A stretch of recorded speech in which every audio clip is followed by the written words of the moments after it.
అయితే అనూహ్యంగా ఈ సంవత్సరం వేరే దేశాల్లో డిమాండ్ తగ్గడం మన రైతులకు చాలా నష్టపోయే పరిస్థితి వచ్చింది. ఆ విషయమే మంత్రి గారికి చెప్పాను. ఎట్టి పరిస్థితుల్లో రైతులను ఆదుకునే బాధ్యత మన మీద ఉంది. రైతులను ఆదుకోవాల్సిన అవసరం ఉంది. ఏదైతే ఏ విధంగా ఆదుకోవాలనో వారికి అంతా కూడా సజెషన్స్ ఇచ్చాం.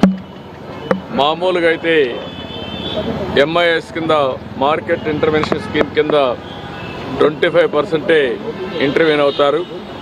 అది కూడా రేట్ ఎస్టాబ్లిష్ చేయడంలో ICAR ఏదైతే ఉందో ఆ వ్యవస్థ ఎస్టాబ్లిష్ చేశారు.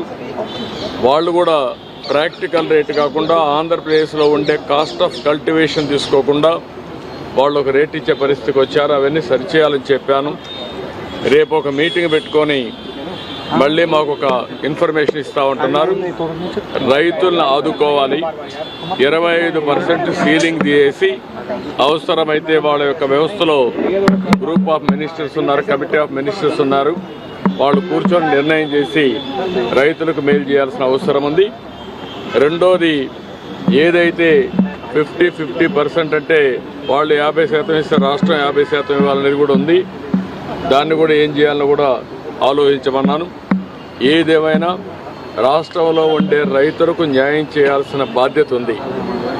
అందులో కూడా ఇప్పటికే కొంత మార్కెట్కి వచ్చింది, కొంతమంది నష్టపోయారు, ఇంకా కొంత మార్కెట్లోకి వస్తూ ఉంది. దీనిపైన ఎక్స్పోర్ట్స్ ఎందుకు తగ్గాయి, ఎక్స్పోర్ట్స్ని ఏ విధంగా స్టెబిలైజ్ చేయగలుగుతాం.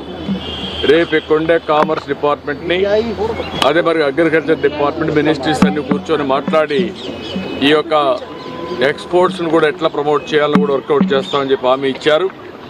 అల్టిమేట్గా ఒక హోలిస్టిక్ అప్రోచ్ 25% నుంచి ఇంకా పెంచడం, ఇంకో పక్కన ఏదైతే రేట్ ఉందో కల్టివేషన్ కాస్ట్ ఆఫ్ కల్టివేషన్ ఉందో దాన్ని రియలిస్టిక్గా తీసుకొని చేయడం. మూడోది, ఎక్స్పోర్ట్స్ని కూడా ప్రమోట్ చేయడం. వీలైతే రాష్ట్ర ప్రభుత్వానికి ఇబ్బందులు ఉన్నాయి, తప్పదనుకున్నప్పుడు ఏం చేయాలో మేము కూడా వర్కౌట్ చేస్తాం. కానీ రైతులను ఆదుకోవడం అతి ముఖ్యమైన ఉద్దేశం. అది చేయాల్సిన కోరాను. రేపే మినిస్టర్ గారు వస్తానే ఫస్ట్ మీటింగ్ పెట్టుకొని అన్ని విధాలు ఆదుకోవడానికి ముందుకు వస్తామని చెప్పి కూడా హామీ ఇచ్చారు. ఎల్లుండి నేను కూడా ట్రేడర్స్తో, అదే మరిగా మార్కెట్ కమిటీ వ్యవస్థ అందరితో మాట్లాడి దీనికి కారణాలు ఏంటి, ఏ విధంగా స్టెబిలైజ్ చేయాలి, ఏ విధంగా రైతులను ఆదుకోవాలని ఆదుకోవడం కోసం అన్ని ప్రయత్నాలు చేస్తున్నాం.